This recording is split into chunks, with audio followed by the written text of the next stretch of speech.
Eh ben, bonjour à tous. Il y en avait marre un petit peu des bots et de l'IA et j'ai réussi à trouver des camarades disponibles grâce au Discord. Donc je suis passé hier sur le Discord, j'ai pleuré en disant qui veut venir jouer avec moi et j'ai eu un volontaire, ce qui est magnifique. On a fait une petite partie hier, mais j'étais un peu en plein déménagement, un peu dans le rush, tout ça. C'était pas top là au niveau de l'enregistrement, j'ai rien pu choper.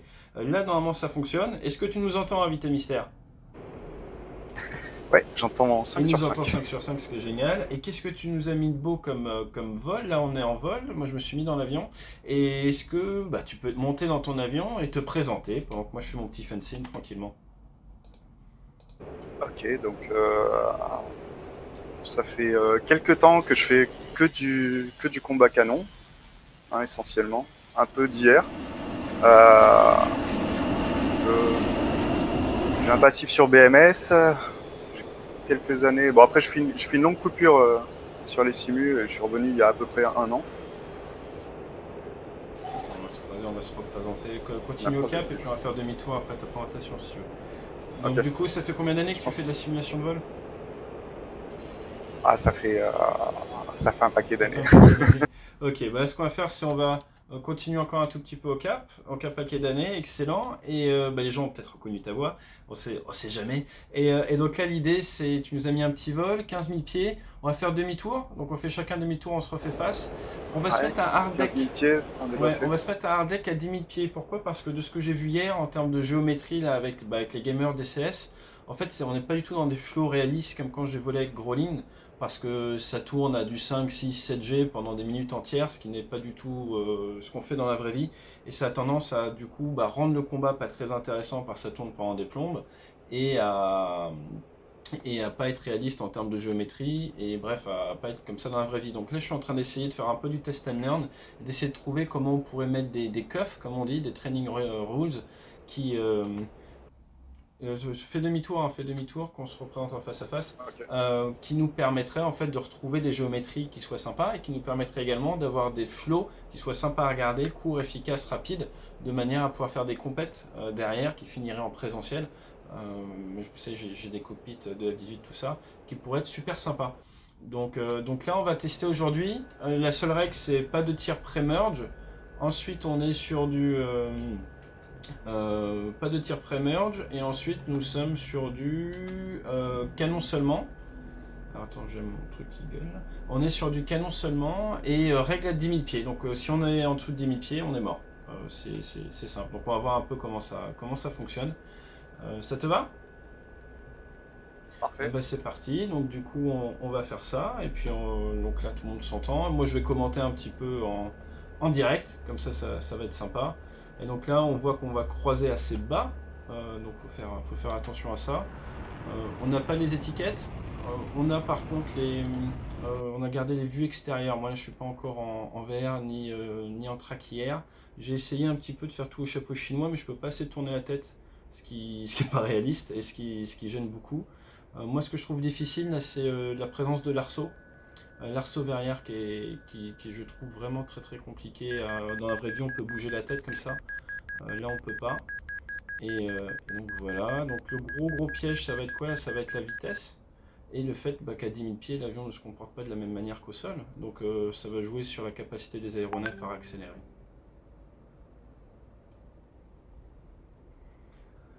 Donc là, il nous a pris un F-18, notre invité mystère, F-18 qui pousse très bien, hein, qui est surtout le Bloc 1, là, c'est vraiment un peu son univers impitoyable. Donc il va falloir faire très attention avec l'aile delta à pas trop dégrader. Et là, on se retrouve souvent sous le problème, moi je trouve, avec des CS qui est réussir à bien voir la vitesse relative, qui est, je trouve, une des grosses problématiques sur des CS.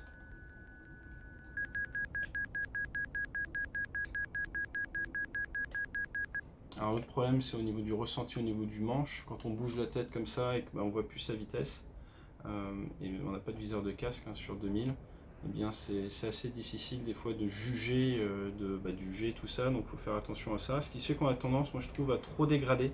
Dans la vraie vie, on dégraderait beaucoup moins. Donc c'est quelque chose à prendre en compte. Donc là, vous voyez, je suis à 6G5 en virage comme ça. Là. Dans la vraie vie, je pense que je tirerais pas autant. Et donc il faut que je fasse très très attention. Donc vu qu'on n'a pas le ressenti, pilote, il faut plus souvent regarder les instruments, ce qui est assez difficile quand on bouge la tête, je trouve. Alors, quand on joue avec un deck, on a quelques annonces, comme par exemple Watch the Deck. Donc là, on est encore au-dessus, ça va. Donc là, quand on commence à se rapprocher du deck, comme ça, faut faire attention. Et on peut parler également des fois de notion de soft deck. Soft deck, on va limiter nos manœuvres. Donc j'en parle notamment dans la vidéo. Alors là, on voit bien que c'est un avion qui accélère plus, le F-18. Dans la vidéo des UF-18 justement qui s'éjectent, il y avait des notions de hard deck et de soft deck qui n'ont pas été respectées apparemment, mais comme je vous disais, j'en sais pas plus. Donc là, on voit qu'il a repris beaucoup d'énergie, il doit être dans les 400 nœuds. Et donc là, on va faire attention au facteur de charge, pas trop dégrader.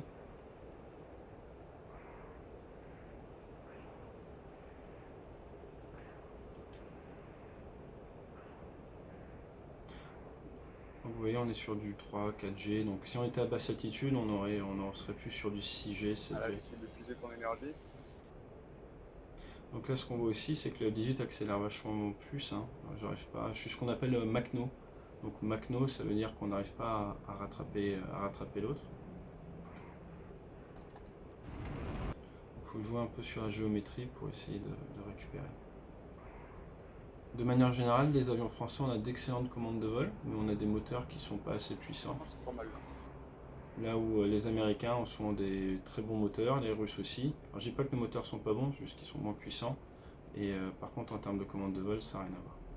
Donc ça va jouer notamment sur les hautes altitudes. Par exemple, le Typhoon est excellent au-dessus de 40 000 pieds, parce qu'ils sont justement surmotorisés. Donc en tant que pilote français, souvent on va essayer de prendre des avantages un peu différemment. Donc là, le fait d'amener un F-18 dans les hautes altitudes, c'est clairement un avantage grâce à sa motorisation.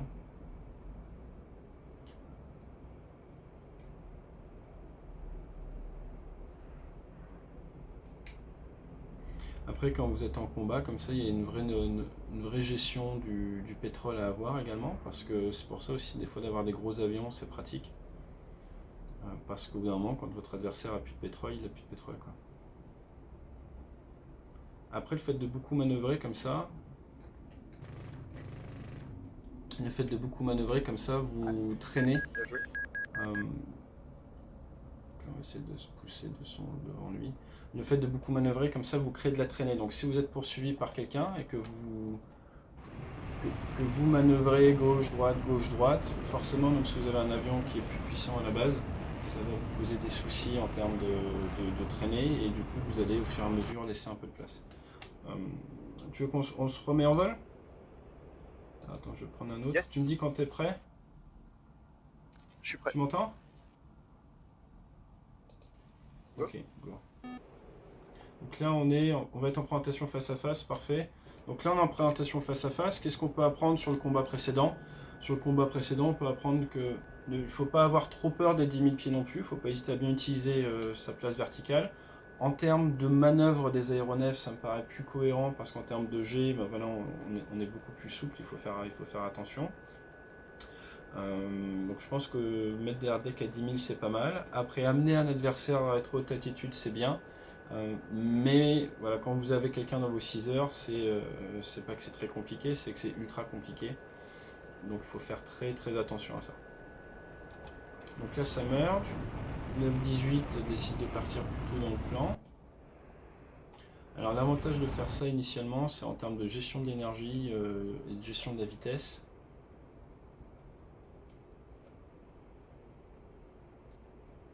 On va voir si on arrive à partir sur ce qu'on appelle un double merge. Donc ça part sur un peu un double merge. Moi je décide de sortir un peu du plan par rapport à lui. Je m'attendais pas à ce qu'il parte nez bas comme ça, sinon je serais parti nez bas directement. Surtout vu l'énergie qu'il avait. Donc là moi j'aurais pu faire beaucoup mieux sur ce croisement là. Problématique de DCS, c'est ça, c'est que moi avec mon écran je vois plus rien. Alors qu'on n'est qu'un Nautique 5, donc dans la vraie vie vous verriez bien. Et là vous voyez je suis gêné par mon arceau. Ce qui fait que ça m'empêche de bien manœuvrer, puisque je vois pas ce qu'il fait. Donc c'est pour ça, on essaie de compenser. Donc là, il est de manière agressive, vraiment beaucoup nez bas. Et il faut se méfier du F-18. Pourquoi? Parce que le F-18 a le canon qui n'est pas axé comme le 2000. Donc des fois, vous vous dites, je suis tranquille, mais en fait, vous pouvez avoir des soucis vis-à-vis de son canon.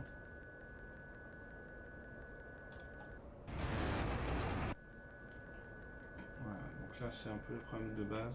Donc là, c'est très gênant au niveau des vues, voilà ces petits switches. Avec le 2000 qui n'a pas de viseur de casque. Ah, donc là, faire attention au deck. j'ai dépassé le plancher. Voilà. Donc ça, c'est ce qu'on appelle un deck kill. Le problème, donc on va se resetter. Donc ça, c'est un knock it off deck ou un terminate deck. On va se remettre en vol. Donc c'est ce qu'on appelle un deck kill. Donc il faut faire attention à ça. Tu me dis quand tu es prêt. Moi, je suis en vol. Go. Donc ça vous oblige à toujours bien regarder où est votre altitude, parce que bah, ça ne pardonne pas en rejeu ou et compagnie, c'est considéré comme un décès, tout simplement. Les avions ne manœuvrent pas de la même manière, donc du coup vous devez anticiper un peu plus, par exemple tout ce qui est basse vitesse ou autre, donc ça s'apprend aussi, c'est une très bonne école.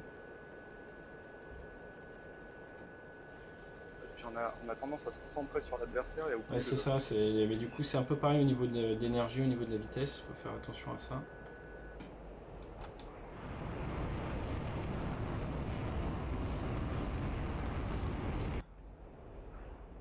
Donc il faut toujours bien avoir conscience des énergies en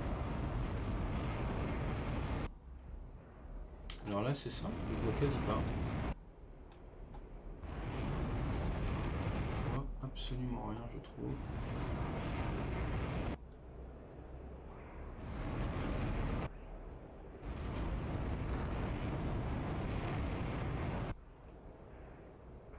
Donc je sais pas si avec un tracker ça se fait mieux ou autre, mais dans la vraie vie on arrive quand même à voir, et du coup le fait de mieux voir l'aéronef, ça vous permet d'avoir un sens un peu de vitesse relative qui est très intéressant. Donc là c'est important de regarder notre altitude pour justement ne pas se prendre le deck bêtement. Voilà, donc là avec un F-18 j'aurais pu tirer, mais la manière dont les ingénieurs ont mis le canon sur le 2000, bah ça permet pas d'ajuster. Donc là le problème ça va être le deck. Donc il y a un moment il faut piloter l'avion, accélérer.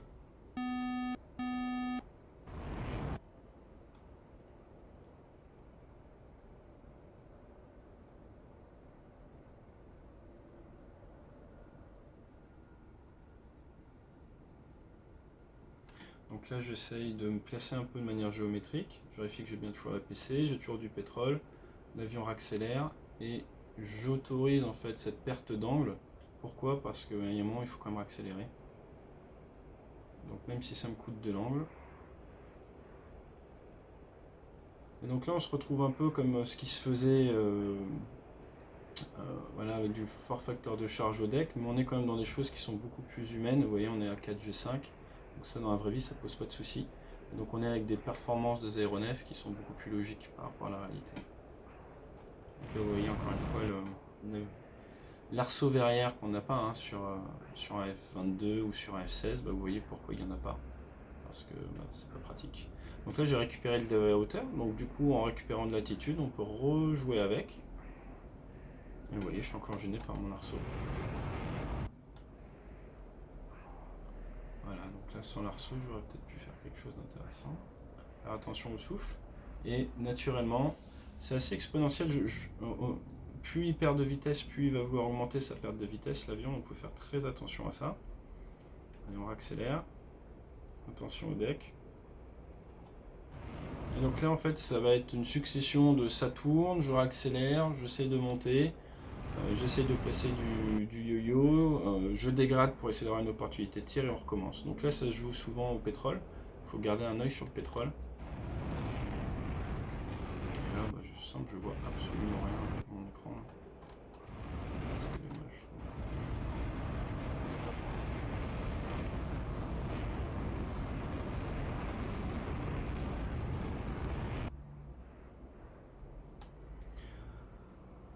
Donc là on a récupéré de la hauteur et j'essaye du coup, vous voyez, alors ça c'est dans la vraie vie je me lèverais comme ça.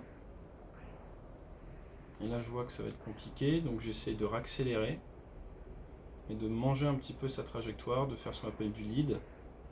Là il renverse, il accélère. Encore une fois c'est un avion qui accélère très très bien, vous voyez il met 120 nœuds en accélération. Il faut qu'il fasse attention au deck. Ah, j'ai pris le deck. Deck kill encore. Donc on va la refaire. Hop, sélectionner le rôle. Ouais, je suis dans un nouvel avion. Donc cette notion de deck est très intéressante parce que ça vous force en fait à... Tu utilises le viseur de casque ou pas? Ouais. Il te met l'altitude dans le viseur de casque? Ouais, j'ai le viseur, dans le viseur de casque, j'ai l'altitude. Voilà. Donc vous avez un gros avantage dans F18 quand même, c'est d'avoir les infos en continu. Mais même avec les infos en continu, tu vois qu'il faut vraiment faire très très attention à ça. Donc là on va se présenter au merge. Je vais tenter quelque chose d'un petit peu différent sur celle-là.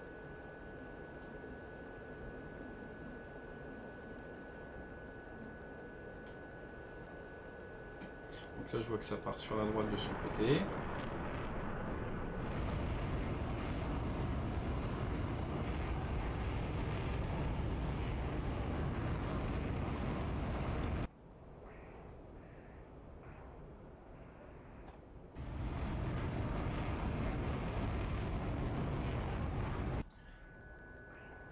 Et donc là, ce que je vais faire de différent, c'est que je vais essayer de garder un maximum de vitesse. Alors, en 2000, c'est plus facile à dire qu'à faire. Vous avez vu un peu comme le 18 bouge bien. Donc là, on a vraiment un avion qui bouge très très bien, capacité à plus ou moins s'arrêter sur place. Et là, on se retrouve en combat basse vitesse, qui est des choses qu'on fait beaucoup plus dans la vraie vie que ce que vous croyez. Où on est voilà, en flat sans basse vitesse, et donc là c'est la capacité à manœuvrer qui fait la différence, la capacité à bien visualiser les trajectoires futures ou passées.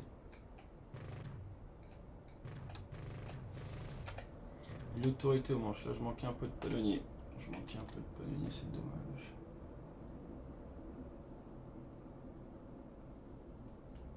Et là bah forcément avec ce type de vue, je suis pas bien envoyé.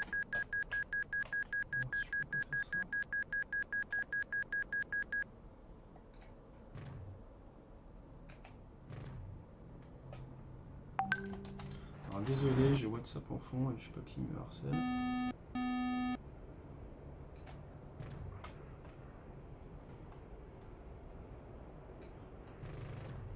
Donc là on a du... Bah, je viens de prendre un voile noir on dirait, j'ai dû passer dans le souffle. Je sais pas pourquoi il m'a voilé comme ça. Ok, donc là on l'a touché. Et maintenant, ce qui est intéressant, c'est que à cause du voile noir, vous voyez... Regardez la hauteur. Voilà. Donc à cause du voile noir, j'avais mis le claret du pour prendre de la distance. Et là je suis à 80 pieds du deck. Donc ce que j'ai fait, c'est j'ai arrêté un petit peu de me battre pour piloter mon avion, me sauver par rapport au deck. Et voilà. T'es toujours en vol? T'as repris un autre avion ou... Ouais, j'ai repris un autre avion. Ok. Donc du coup ça a permis de se sauver par rapport au deck, mais ayez toujours conscience de votre hauteur par rapport au deck, sinon ça va vous poser des gros soucis. On en fait une dernière, après j'ai des calls, je suis obligé de m'enfuir. Donc là ce qu'on va pouvoir faire, c'est que là je vais lui faire un peu de coaching. Attends, tu permets que j'essaye un Mirage 2000? Bah là j'ai plus le temps, je dois t'avouer, mais à moins que tu puisses changer de suite, mais vu l'heure qu'il est, il va falloir que je t'abandonne. Bon, on pourra faire un autre jour si tu veux.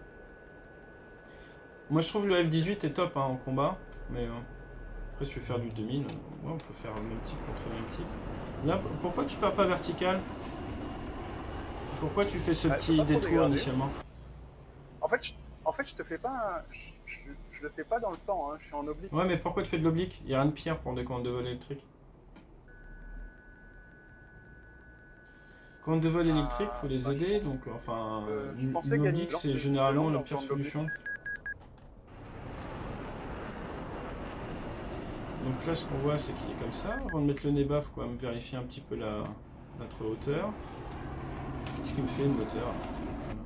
Voilà. Petit souci de réglage, je dois mettre des gaz du coup. Ok, donc là, je vois que j'ai pas beaucoup de vitesse. Je suis très agressivement nez bas, encore gêné par le verrier.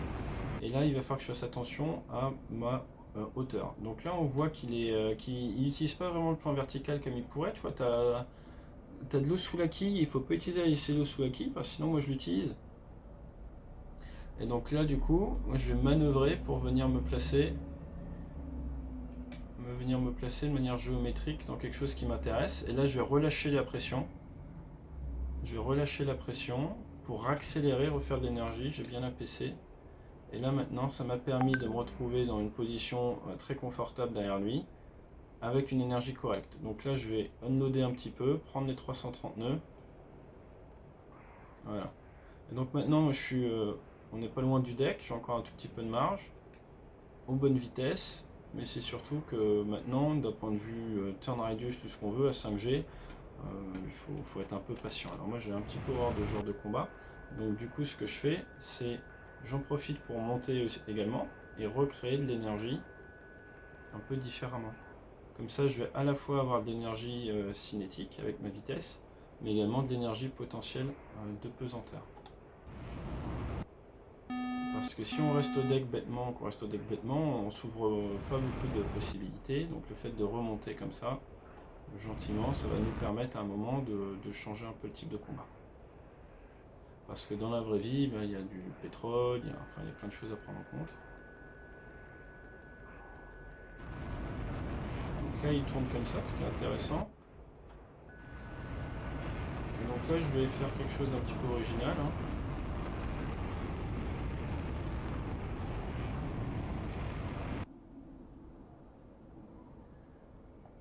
Le fait de réduire ma vitesse comme ça, vous voyez, ça me permet en fait de récupérer énormément d'autorité au manche.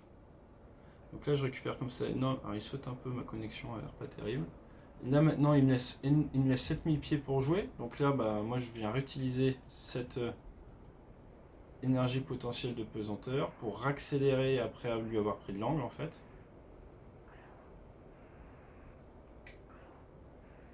Après le 9-18, c'est un avion qui bouge quand même très très bien.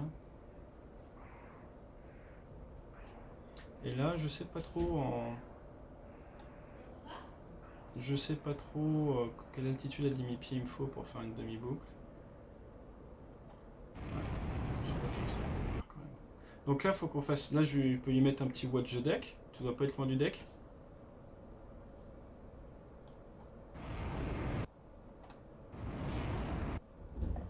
Et donc là, plutôt que de retourner et de faire un peu la même géométrique tout à l'heure, on va voir des choses un peu différentes. Je vais accélérer. Regardez le pétrole. Je vais accélérer le bestiau et je vais me représenter pour qu'il ait un setup là où il est en pure poursuite.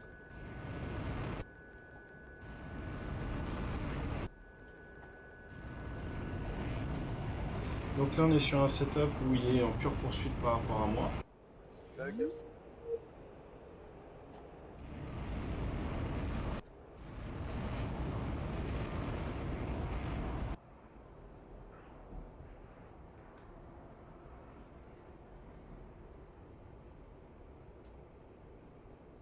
Tu t'es éloigné ?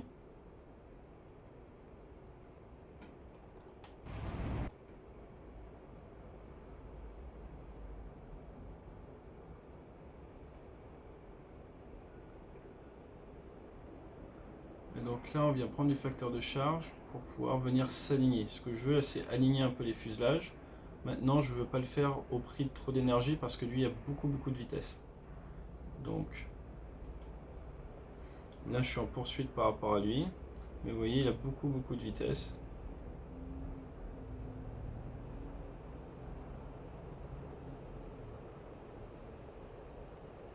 Donc là on est plus dans une logique de bug out.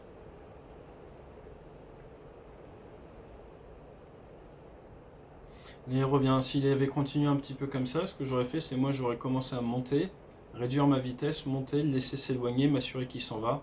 Comme ça, s'il fait demi-tour, je peux descendre de la haute altitude et me refaire de l'énergie. Et s'il s'enfuit du combat, eh bien, il n'y a pas de souci. Et moi, il me reste du pétrole. Mais là, en gros, il est revenu pile au moment où il fallait que je décide. Donc là, il est monté dans les hautes altitudes, ce qui est un bon endroit pour le F-18. Donc là, moi, il faut que je fasse attention à l'énergie.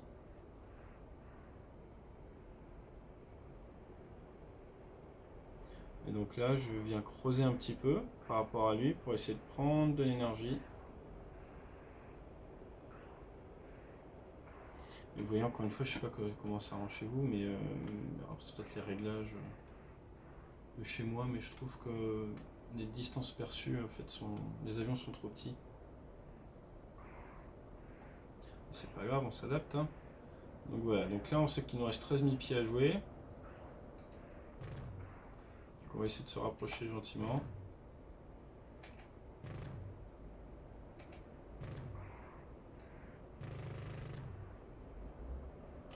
Donc là maintenant on relâche. On va remonter le nez, parce qu'on ne veut surtout pas rester dans sa zone potentielle de tir.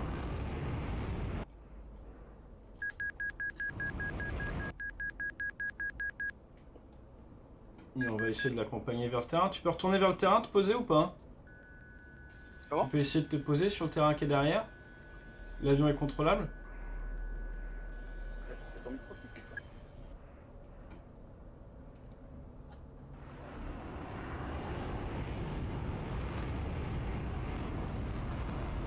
Appuie, je pense.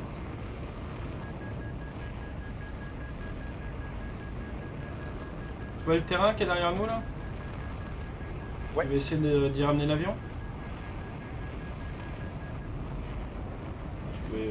Tu vas te battre si tu veux, mais Allez, je te suis. comme tu veux. Mais là, ce qu'on ferait, c'est mettre les ailes à plat vers le terrain, et puis moi, je vais venir faire un BDA, un Battle Damage Assessment.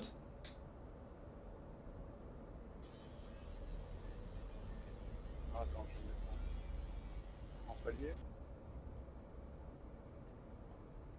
Voilà, donc il y a deux terrains. On prend celui qui est à droite si tu On veux. prend- Il y en a un à 1 heure là. Et Ouais. rallie le terrain qui est là-bas. Ensuite, droite, ok. Et donc là, ce qu'on va faire, c'est une procédure en fait de BDA. Si vous êtes ce qu'on appelle Wounded Bird, vous êtes blessé, et bien vous allez vous faire rassembler par votre équipier. Donc votre équipier peut vous accrocher à radar comme ça. Par contre, on fait un fence out. Regardez, hop, je passe mon master sur safe. Et là, je vais gentiment me rapprocher de lui. Comme ça, là. Et je vais venir voir dans quel état il est. Et donc dans un cas comme ça, ce qu'on ferait, c'est que là, il réduirait sa vitesse. Réduis ta vitesse et on va faire un 360 degrés par la droite. Train sorti pour venir se présenter à l'atterrissage.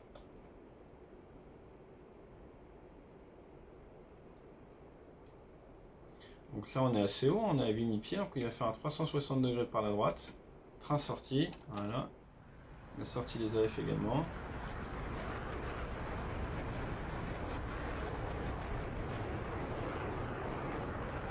T'as une fuite de quoi? Une fuite de pétrole du coup? Non, je sais pas, c'est tout à l'heure.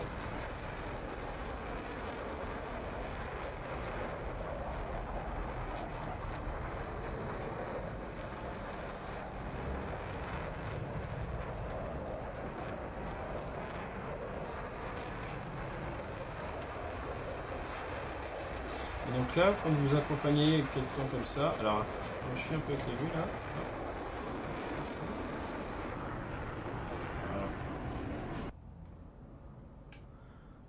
Voilà.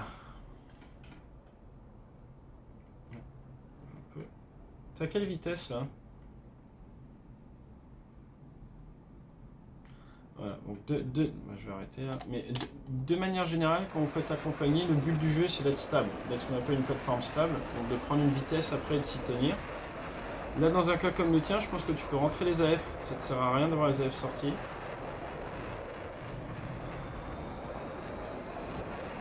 Faut rester à ta vitesse parce que tu voles beaucoup plus lentement en fait. Oui, mais en fait, toi, t'es en panne, donc t'as pas essayé de tenir de patrouille sur moi. Toi, t'es en panne, donc tu pilotes ta trajectoire et tu gères ta panne. Je vais Et moi, retourner je suis vers un le- avion accompagnateur, vers le donc tu vois, je bouge par rapport à toi. Ça a sauté le disjoncteur. Ça a sauté le disjoncteur. Je sais pas le faire. De fou, mais c'est éteint. Alors, j'ai une petite urgence, va falloir que je t'abandonne. J'ai 2-3 petits soucis là d'électricité dans la maison. Donc, va falloir que je te laisse. Je te laisse te poser tranquillement. Et puis, ravi pour l'échange. Je pense qu'on pourra en refaire un 2000 contre 2000, ça te va?